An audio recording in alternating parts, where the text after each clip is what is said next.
Allez, comment éviter que votre activité soit impactée par vos problèmes personnels?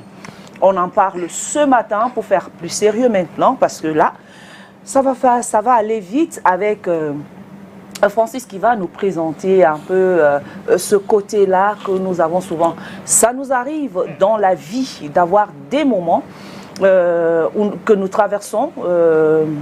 Personnellement, nous sommes down. Et j'ai aimé, par exemple, King, qu'on a reçu lundi, Njoya et Meldine, qui disait ceci, parlant de leadership, Francis, déjà rebonjour encore, et qui disait qu'il y a dans une entreprise une dame qui travaillait bien, et à un moment donné, il n'y avait plus le résultat. C'est que ses chefs ont fait, c'est de dire qu'elle ne travaille plus bien. On n'a même pas cherché à savoir pourquoi. Mais le chef, le grand chef, savait. Il a dû appeler la dame et pour lui demander qu'est-ce qui ne va pas. Oui. Et effectivement, il s'est avéré qu'elle avait des problèmes personnels qui affectaient son travail. Oui. C'est même un bon cas de figure pour pouvoir lancer notre enseignement de ce matin. Oui. Oui.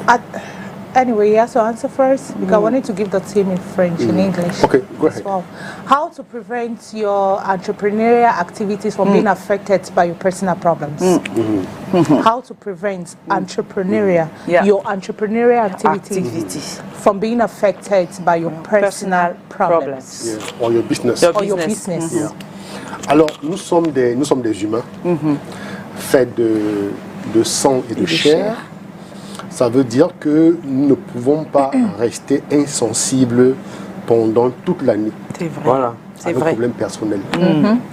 On ne peut pas non plus faire fi de ces problèmes-là.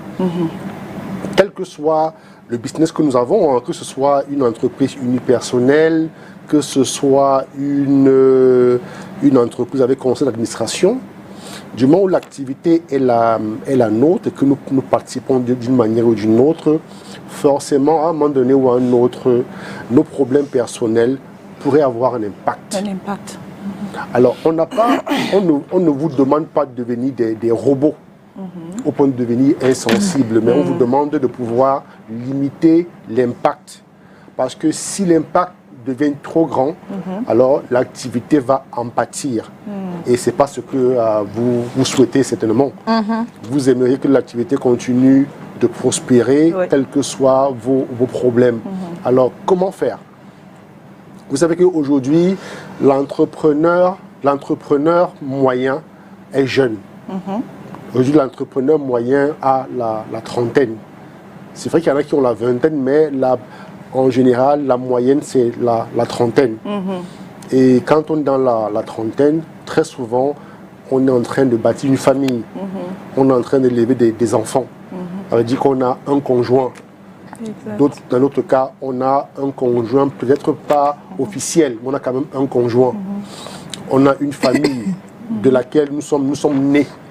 Et donc, les problèmes personnels dont on parlera ici peuvent être des problèmes dans votre couple, des problèmes dans votre grande famille ou des problèmes d'ordre même financier. On va essayer de voir comment est-ce que cela impacte et ce qu'il faut faire pour nécessairement limiter l'impact, parce que on a vu les entreprises fermées parce que le manager ou bien l'actionnaire principal avait des soucis et comme il n'a pas pu protéger son activité, alors l'activité en a pâti et c'est arrivé à la fermeture. Vous voyez que c'est quand même dramatique que des problèmes personnels vont jusqu'à impacter et occasionner la fermeture d'une entreprise. Parce que là, on parle quand même de mettre au chômage des gens. On parle quand même de prestataires qui ne pourront plus travailler. Parce que vous voyez, parfois, quand on crée une entreprise, on ne se rend pas compte de ce que ça peut produire dans la société. Une entreprise, c'est des employés. Une entreprise, ce sont des prestataires. Et parfois, ces prestataires-là vivent de ce que vous leur payez. Alors, quand vous fermez pour des problèmes personnels, ce sont ces prestataires-là qui ne pourront plus faire du business. Ce sont ces employés-là qui vont devoir rentrer à la maison. Donc, il est important d'apprendre à protéger l'activité et à pouvoir limiter l'impact que nos problèmes personnels peuvent avoir. Ça peut être la perte d'un conjoint, ça peut être une maladie, ça peut être un divorce, ça peut être des problèmes de succession qui peuvent impacter. Bref, il y en a tellement. Donc, il est important de comprendre déjà comment protéger une activité qu'on a, comment protéger une entreprise qu'on a créée. Il y a déjà des mécanismes juridiques qu'on va aborder. Il y a aussi des mécanismes sur le plan de la gestion humaine. Mais tout ça, il faut pouvoir les maîtriser afin de se mettre à l'abri. Now, Francis, I want to ask you this question. Now, what are some ways or effective ways to manage stress and avoid burnout as an entrepreneur? You need to be organized. Organized. You know what we say? Too much play made Jack a dull boy. So you need to balance. There's a time for everything, as the Bible says. There's a time to play, to relax, to have fun, but there's also a time to work. It's true that if you don't balance out, you may work more than necessary, or you may relax more than necessary. Strike the right balance so that as you work, as you put in a lot of energy, you also find time to relax. Okay. Your health is at stake because when you work very hard, your health is at stake. And if you can no longer work because you're in the hospital, then you will not be a happy person. Yes, that's true. So it's important. Don't let sick push you out of business. Yeah, organize yourself in such a way that you can handle your stress, and then also know that the more you work, the more you need to relax. So organize yourself. Respect your weekends. Weekends are meant to rest. Some people work until Saturday evening. Weekends are meant to rest. If you have a family, go out with your family. Take time out with your family. Yeah. It's important. Work has a meaningful contribution to your life, but your life cannot be limited just to work. Okay. Yeah. Now, how do you know? Like, what are some of those signs that shows that some of those signs that you notice that is having a huge impact? Signs of stress or challenges, personal challenges, having a huge impact on your businesses or your business. How do you know your personal challenges is having or is starting to have an impact on your business? Yeah. Let's take an example of an entrepreneur, female or male, who is going through a divorce. The first thing that you, as the entrepreneur, you would notice is a disconnection between you and your business. You start coming late. You start forgetting some of your deadlines because your mind is no longer free. Your mind is looking for ways to sort out your personal issues and your business issues. So as a result, you start falling behind schedule with your work. Sometimes you become very irritative. Yeah, that is, the least feedback that somebody gives you irritates you. Because actually you are mixing things in your head, but without you being aware. You are mixing without you being aware, and then you tend to make a lot of decisions at the same time. Because while your personal issues are eating you up, you want to clarify things, and you forget that your personal issues have to do with your personal life, not with the business. But you mix up things and you start making a lot of decisions at the same time. You may fire people, you may become too lenient, you may accumulate debts just because your mind is no longer free. And then you start taking everything personal. A colleague makes a statement that under normal circumstances will not irritate you. You get angry, you take it personal. Because you are actually you are so involved in your personal issues that you forget to see things clearly within the business circle, and this becomes dangerous. And that's why when you notice that you are becoming very upset every time at work, delegate some of your task. Okay. Delegate, and then if possible, take some time out to pause and to ask yourself the real questions. How is my business being affected by my work? By my personal life? Am I still on time? Am I still delivering? Because whether you like it or not, your deadlines would have a problem. Because when you are going through a divorce, for instance, you spend your time thinking about what might have gone wrong and where you failed your partner for what is happening to happen. And so in the course of this thinking, of this reasoning, you tend to forget what is in front of you. C'est vrai. How many times have you been in a meeting with a manager who forgets the agenda? I'm telling you. How many times has a manager asked you 10 times in the same day, have you done that job? And you told him, yes, I did, and I delivered. He comes back again And repeats, because he becomes absent-minded. Voilà. He's not doing it on purpose. Okay. He's not doing it consciously. Because we are human beings, and usually when there's something that keeps your mind busy, whether you like it or not, it influences your day and your activities. Now, based on your answer on that question, I want to ask, when is it appropriate to consider maybe temporarily scaling out your business activities to focus on your personal challenges or problems? Anytime. There's no right time for it. Anytime.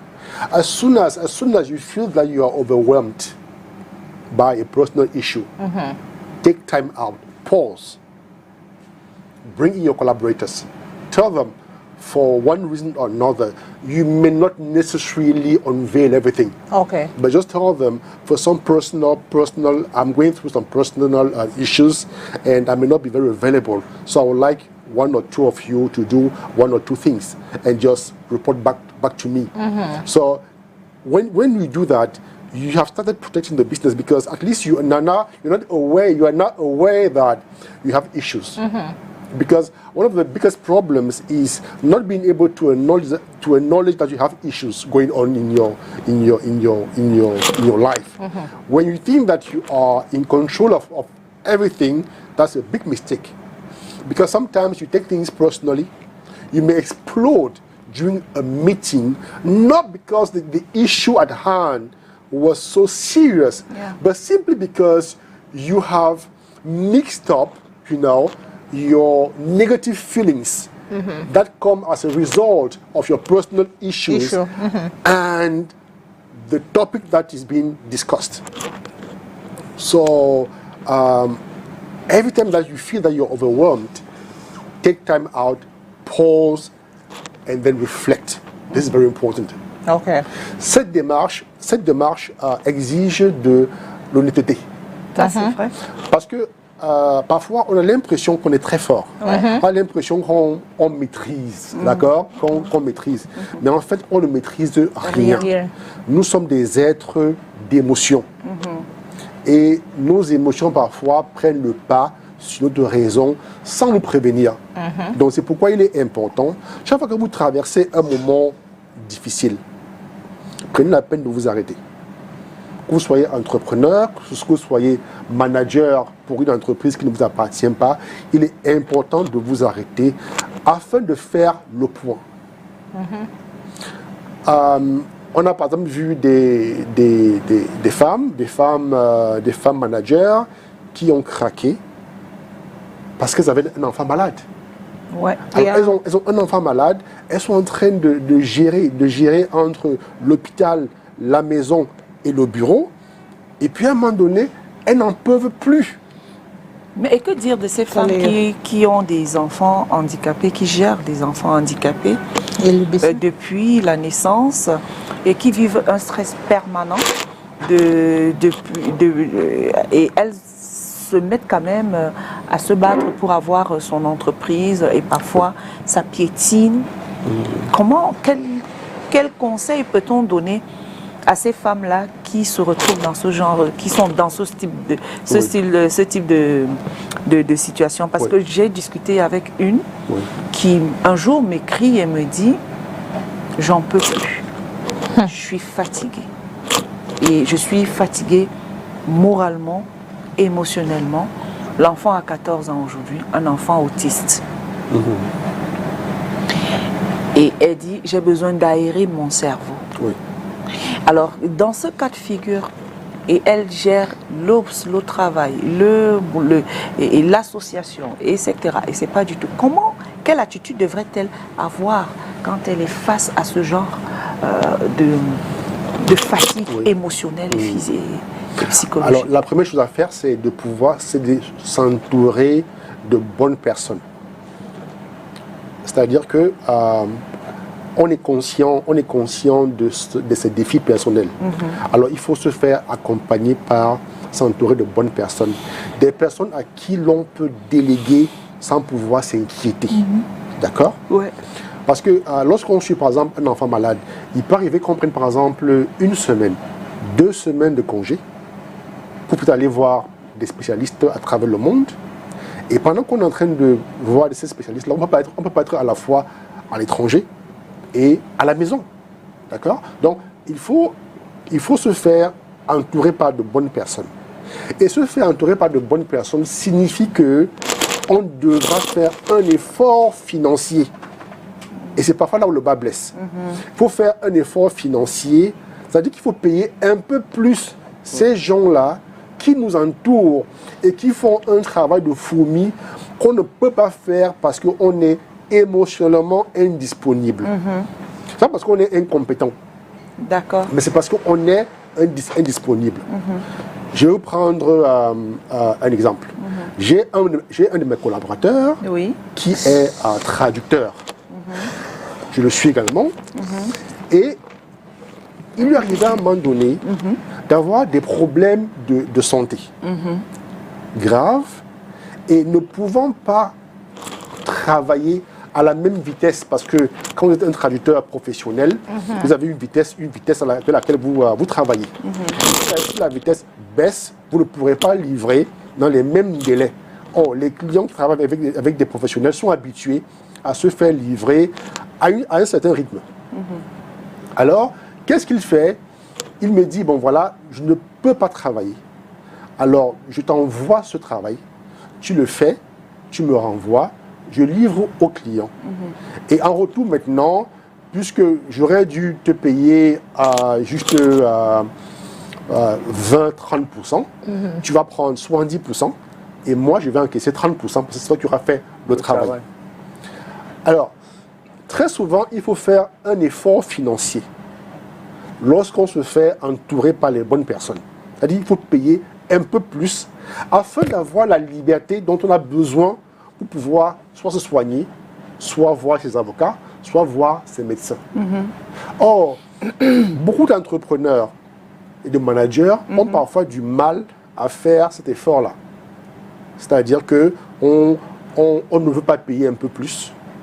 Et on essaie de jongler entre nos problèmes personnels. Vous imaginez, vous êtes au tribunal, votre téléphone sonne et un client vous demande une livraison. Aïe. Qu'est-ce que vous faites? Vous êtes incapable. On ne peut pas dire à l'avocat ou bien au juge, excusez-moi une seconde, je vais... Non. On délègue. Il faut déléguer. Et quand vous déléguez à un moment donné, il faut faire l'effort financier, de payer un peu plus et de faire un peu plus confiance. D'accord. Pour garder... Prenez par exemple une mère qui a 3 enfants et dont un est très souffrant. Elle a une aide ménagère. Elle peut décider par exemple de prendre une deuxième aide ménagère, avoir 2 ménagères parce qu'elle, en tant que maman, ne pourra plus travailler à la maison normalement. Et donc il faut une aide ménagère pour faire son travail. Au lieu d'asphyxier l'autre aide ménagère qui déjà a sûrement beaucoup de travail. Oui. Donc, il faut donc prendre une deuxième aide ménagère et au bureau également, peut-être déléguer un peu plus aux collaborateurs et payer un peu plus. Si par exemple un collaborateur doit faire votre travail à défaut de doubler par exemple son salaire, vous lui dites, bon voilà, je vous fais par exemple une prime de 20%, de 30%, parce que vous remplissez aussi mes fonctions. Oui. À ce moment-là, le collaborateur sera motivé. Et maintenant, ça vous donne à vous le temps d'aller régler vos problèmes personnels. Oui. Ça, c'est la première démarche. D'accord. La deuxième démarche, c'est que vous devez éviter de parler de vos problèmes personnels dans votre environnement professionnel. Oh. Je répète, Évitez de parler. évitez de parler de vos problèmes personnels dans votre environnement professionnel. Vos collaborateurs ne sont pas vos frères. Ou vos amis. Ils ne sont pas forcément vos amis. Ce sont les moqueurs. Ils sont vos collaborateurs. Colleagues. Alors, que vous ayez un problème de maladie, un problème de couple, un problème avec votre grande famille, l'entreprise n'est pas l'endroit où vous venez vous asseoir pour pouvoir distiller de telles informations. Ce n'est pas approprié, d'un. Et de deux, quand vous le faites, ça vous expose et ça expose votre famille. Ouais. Quelles peuvent être les conséquences? Vous imaginez un peu une femme qui a des problèmes avec son mari, elle arrive à son lieu de travail, elle s'assoit, elle commence à en parler à ses collègues, ses collègues prennent note. Demain, quand les collègues voient son compagnon en route, qu'est-ce qu'ils font? Ils ne vont pas le respecter. Certains ne vont pas le respecter, certains vont même parfois l'agresser de manière indirecte. D'accord? Donc, et puis parfois, vos problèmes peuvent se régler. Mais vos problèmes se règlent entre vous deux. Et quand vos problèmes se règlent, vos collègues qui ont déjà une dent contre votre compagnon ne vont pas lâcher prise. Donc, il est important, déjà pour votre équilibre, de ne pas laisser que vos problèmes personnels soient connus à l'entreprise. En entreprise. Vous devez garder un certain mystère. Vous devez garder un certain mystère. Oui. Bon, vous pouvez être marié, vous pouvez être célibataire, ça on le sait. Pour avoir des enfants, ça on le sait. D'accord. Mais tout ce qui concerne votre intimité, de grâce, n'en parlez jamais au lieu de travail. Mais les entreprises, ils vont dire que nous sommes une famille. Non, non, non. Ça c'est un abus de langage parce que parfois, quand vous voyez ce qui se passe en entreprise, vous avez peur. Parce que des gens parfois sont très méchants en entreprise. Or, dans la famille, on a tendance à se protéger. À se pardonner. Mais en entreprise, on ne pardonne pas. En entreprise, on jette des pots de banane, on fait tout pour vous saboter parce qu'on veut votre poste. Donc, oui, en cas de ça essayez de vous discipliner, de ne pas raconter vos histoires personnelles à l'entreprise. Moi, je veux donc comprendre, qu'on parle des difficultés. Vas-y, tu veux? Monsieur, le thème, si c'est vraiment très compliqué, est-ce que c'est même possible d'éviter, n'est-ce pas, que nos problèmes personnels impactent nos activités. Est-ce que lorsqu'on crée une activité, ce n'est pas pour résoudre nos problèmes personnels en même temps? Parce que je connais quelqu'un qui a chuté. C'est vrai. Il avait son petit business qu'il a ouvert. Sa femme est morte. C'est toujours pour avoir... Dès que sa femme est morte... Ça contribue à notre bien-être aussi. Oui, comme vous êtes dit, pour des loyers, les enfants, il avait 3 enfants, ils sont tombés malades. Les problèmes arrivaient. Heureusement qu'aussi l'épargnait vraiment. Oui. Le deuil, c'était lui seul qui était là et tout et tout. Est-ce que c'est possible d'abord d'éviter même? Il y a des problèmes personnels qui vont certainement impacter.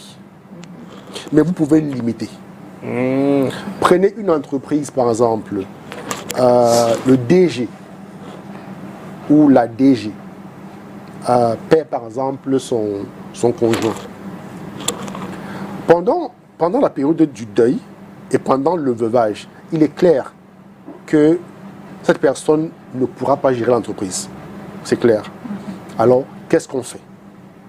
Pour permettre au business de continuer à fonctionner, on peut déléguer à quelqu'un les fonctions de DG ou les fonctions de superviseur général, afin que la personne, par exemple, puisse gérer l'entreprise, le temps pour le fondateur, la fondatrice, la DG, ou je ne sais pas trop, reprendre ses esprits. Ça peut prendre une année, ça peut prendre 6 mois, ça dépend de la capacité de résilience de la personne. Oui. Mais si on laisse la même personne qui est déjà affligée continuer à gérer, soyez sûr qu'il y aura beaucoup d'erreurs. Pourquoi? Parce que la personne n'a pas toute sa tête. La personne est tellement affligée qu'elle pourrait ne pas avoir le temps, par exemple, d'étudier des dossiers pertinents. Parce que vous ne demanderez pas, par exemple, à quelqu'un qui a perdu son conjoint de s'asseoir dans une réunion pendant 2-3 heures et de réfléchir avec la même vitesse que vous autres. Ce n'est pas possible. Par exemple, vous n'allez pas attendre d'un parent qui a un enfant hospitalisé d'être disponible sur le plan émotionnel, par exemple, pour pouvoir étudier un dossier. Ce n'est pas possible. Donc, il faut déléguer, et très souvent, c'est l'entrepreneur lui-même qui doit penser à déléguer. Mais comme parfois, ils ne veulent pas payer un peu plus, comme parfois, ils ont peur qu'on découvre, entre guillemets, certains de leurs secrets de gestion, alors ils préfèrent souffrir en silence. Mais quand ils souffrent en silence, là, ils sont en train de mettre en danger leur entreprise et ainsi que l'avenir de ceux qui travaillent pour eux au quotidien. Parce que, disons la vérité, une entreprise devient un bien public dès qu'elle emploie des gens. Au départ, c'est votre entreprise. Mais à un moment donné, l'entreprise va se créer une place dans la société et va devenir un pourvoyeur d'emploi. Et quand l'entreprise devient un pourvoyeur d'emploi, on ne blague plus avec. Parce qu'une entreprise qui pourvoit des emplois est une entreprise qui garantit la stabilité de certains ménages. Elle garantit la stabilité, par exemple, économique de certaines personnes, de certains fournisseurs. Donc, on ne peut pas s'amuser à continuer à gérer l'entreprise comme si on gérait sa poche. Non. Voilà. Vous imaginez une entreprise qui emploie, par exemple, 15 personnes. Une mauvaise décision pour mettre les 15 personnes à la rue. Et donc, il est important, et c'est pourquoi, dans les pays européens, avant, par exemple, de fermer votre entreprise, l'État fait une enquête pour se rassurer qu'en fait, il ne s'agit pas de faute de gestion, il ne s'agit pas, par exemple, de détournement, et que la situation ne peut pas être gérée. Parce qu'une entreprise devient un bien public. Donc, l'entrepreneur a l'obligation de protéger l'entreprise, parce qu'à travers l'entreprise, il protège des emplois, il protège des revenus. Voilà, nous y reviendrons. C'est vrai que sous d'autres cieux, quand vous déposez le bilan, parfois vous êtes même interdit d'exercer encore comme entrepreneur dans certains pays. Oui. Voilà. On va retrouver le Vox Pop, l'homme dans les rues de Yaoundé avec la caméra de Thierry Honda. On revient.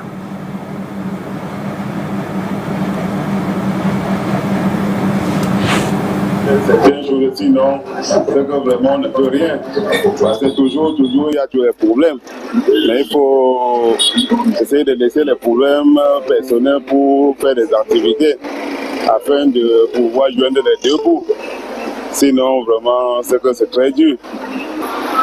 D'abord, mon activité, c'est une activité qui s'amène beaucoup de problèmes. Parce que je suis technicien, je suis opérateur de téléphone et les ordinateurs. Et d'habitude, la plupart des clients viennent avec les nerfs. Donc, moi, je sais d'abord que si je suis nerveux, le client est nerveux, ça ne va jamais donner. Donc, j'ai intérêt à être calme quand le client est nerveux. Et les deux, quand il sort de chez moi, c'est pour venir travailler, c'est pas pour venir chercher les problèmes. Et le client aussi qui vient devant toi, lui aussi, il a sa part de problèmes. Ce qui m'intéresse beaucoup, c'est mon argent. Donc, il doit rester professionnel. Et je gère les problèmes des clients en professionnel. Mais c'est très difficile pour que mes problèmes personnels n'impactent pas mon activité. Parce que même si tu es élevé au quartier, tu arrives au carrefour, la journée sera toujours un genre. Donc, c'est très, très difficile. Donc, c'est juste d'éviter le problème partout pour que mon activité marche comme je veux. Non, ce que je fais, c'est que généralement, quand je sors de la maison, même si j'ai un problème, je dois oublier que j'ai eu un problème à la maison. Et je sors, je vaque à mes occupations, sans toutefois déverser ces problèmes que j'ai eu à la maison sur mes clients. It is actually difficult to distinguish between or to differentiate between your business and your personal problem. It is clear that most of the times we always, when you are in opposite or you are faced with a client, you try as much as possible to make sure at that point in time you work with a business at that moment, but differentiating or taking away completely your difficulties with your business, it is always difficult. It is always difficult. But we do it. But we try to work out in such a way that when your customer or your client should not really be impacted. You will not feel the impact of your difficulties at that point in time. With me, that's how I work it out. Bon, juste que moi, je laisse mes problèmes personnels à la maison. Quand j'arrive au bureau, je me concentre à mon travail. Ce qui fait que j'arrive à concilier les deux. Donc, la maison, les problèmes de la maison restent à la maison et les problèmes du travail restent au travail. C'est facile à faire? Très facile, très facile. Il suffit d'être zen dans ta tête. Il suffit d'être zen dans ta tête, papa. Je voudrais tirer mon coup de chapeau à ce monsieur qui dit que c'est facile de le faire. Alors, j'aimerais quand même relever deux choses. La première, c'est que il y a des problèmes personnels ponctuels, Voilà. et éphémères. Voilà. C'est-à-dire un coup de gueule à la maison, entre votre compagne et vous, vous arrivez au bureau. Bon, c'est facile de faire le vide, de faire le vide et puis travailler pendant la journée et rentrer à la maison. Mais votre conjoint qui est malade, on vous apprend que votre conjoint, par exemple, a été diagnostiqué d'un cancer. Et vous imaginez qu'un cancer, c'est parfois 6 mois de vie. Que vous le vouliez ou non, quelle que soit votre force mentale, vous êtes sonné. Ouais. Vous êtes sonné. Tu seras plus zen. Un enfant qui a une maladie chronique, et puis à un moment donné, on vous dit que la maladie a atteint un autre niveau et qui demande maintenant une prise en charge complètement différente. Ça vous assomme. Sur oxygène. Quelle que soit votre force mentale, vous êtes assommé et cela va sûrement avoir des conséquences. Donc, on ne parle pas simplement des problèmes d'émotion, des petits coups de gueule, des, comment on dit ça, des scènes de ménage qui peuvent arriver le matin ou bien arriver le soir. Non, on dépasse un peu ça. Ou alors un enfant qui vous a énervé parce qu'il a peut-être passé du temps dehors sans demander la permission, vous êtes fâché. Ça, c'est un des problèmes d'un ordre. Mais on parle ici des problèmes assez sérieux, vous voyez un peu, assez sérieux, qui vous chamboulent l'année, parfois qui vous chamboulent le reste de votre existence. Hein. Il y a des gens qui ont des problèmes à telle enseigne que leur vie ne sera plus jamais comme avant. À ce niveau-là qu'il faut prendre des vraies précautions. Et c'est pourquoi, quand on est dans une activité, il faut toujours avoir un bon second. Il faut toujours avoir un bon second. Un sous-chef. Un bon sous-chef. Et depuis quelque temps, on dit qu'il faut avoir son bon... Binôme. Son bon... Binôme. Non. Depuis, son bon U20. Depuis quelque temps maintenant, il faut avoir son bon U20. Parce que si on n'a pas son bon U20, alors quand un problème comme ça arrive, qu'est-ce qu'on fait? On n'a pas fermé la boutique. On ne va pas laisser que les gens se mettent aillent au chômage. Donc, il faut toujours être dans la perspective de si le pire arrive, qu'est-ce que je fais? Si le pire, qu'est-ce que je fais? Et il y a aussi des gens parfois qui étaient malades et qui ont vu leur maladie s'aggraver parce qu'ils voulaient continuer à travailler et n'ont pas pris le temps, par exemple, d'aller se soigner. Et c'est là où on dit, par exemple, que le travail ne finit pas, mais l'homme finit. Or, si l'homme ne prend pas le temps d'aller se soigner, de tout arrêter, d'aller se soigner, il va finir. Et quand il finit, le travail va continuer. L'argent va toujours entrer dans les poches des gens. Donc, il est important de dissocier des petits problèmes personnels qu'on peut avoir et des problèmes sérieux qui parfois peuvent entraîner des conséquences irrémédiables. Francis, what about couples like that are about to get divorced and they have joint property like joint company? Yes. And they want to divorce? Yes. So what happened, like, normally divorce now, what happened to that company? Because it's already joint, like, it's a joint property, it's a joint, like, ownership. Les biens communs. Yes. Bien commun. Commun, comme tu dis. Yeah. Like, ça fait partie du bien commun. Yes, because now they are in a point in their life where they're being stressed up. Yes. They have to put certain things into consideration, the kids and the company. Yes. Now, who is going to take over the company? Is it my husband or my wife? C'est le tribunal qui va gérer ça. Are we going to divorce? Are we still going to divorce and still manage a company with two of us all? So what happened, like, if you have couples that are going through some a hustle? Yes. So what advice, like, what are they supposed to do in order for their company not to be affected despite their tussle? Yes. Yes. Good. All depends on the contrat, no? The business arrangement that you have. Okay. Yeah. If for instance you are just a financial provider, that is, you bring in money, and you're not involved in the daily activity of the business. Or if you are involved, for example, your husband is the MD, and you are maybe the financial manager. If you are facing a case of divorce, your lawyers will definitely advise you to appoint new people to work in your positions. Because the MD and the financial manager who are wife and husband and who are going through a divorce may find it very difficult to work together. Because you will not look at the business the same way. You look at the business in terms of, he's trying to cheat on me. He's trying to take advantage of this situation. And so instead of you quarreling openly in the office, you should appoint people. should appoint people, and these people will be accountable to you. Or one person may step down. The MD may step down, and you guys choose somebody else.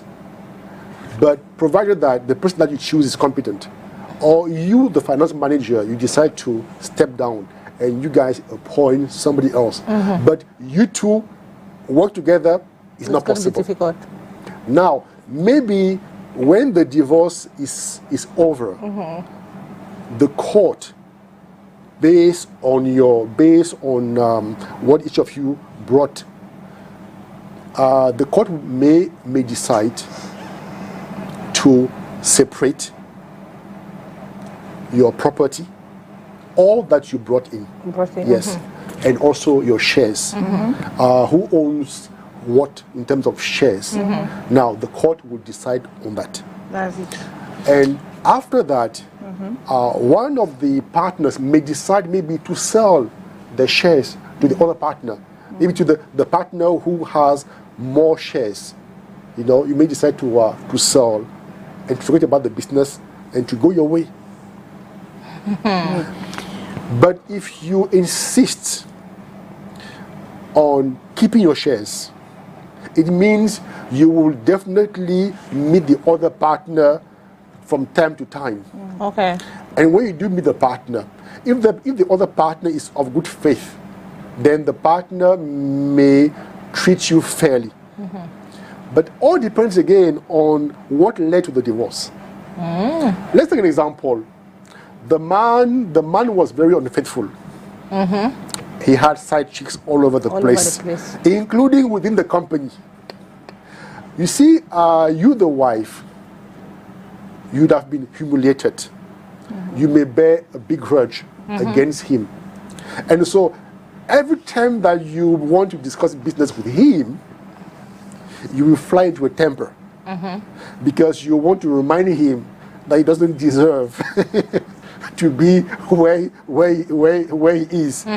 And you always remind him that he did not respect you as a wife because he was dating secretaries, he was dating personal assistants, you see? So depending on what led to the divorce, but it's strongly advised that if husband and wife work together, if they start having problems and they are considering divorce, it's best for them to take the distances. Okay.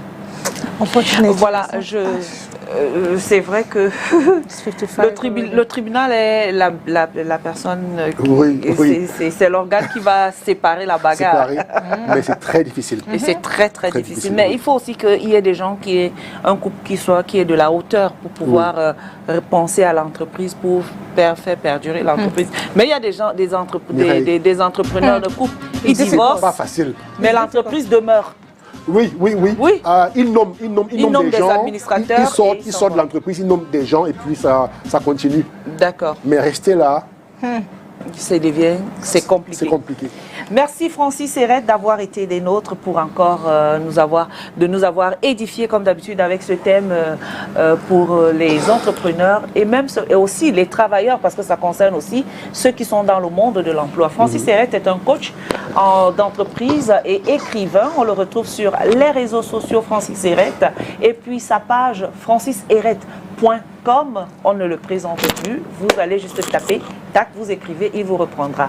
Mercredi prochain, on sera encore ensemble. Ah oui. Avec le même plaisir et la même bonne humeur. Cathy, garde ton regard pour Francis la prochaine fois. Merci. Tonton Calvino. Quand la malchance te poursuit, même la banane peut cacher ta dame.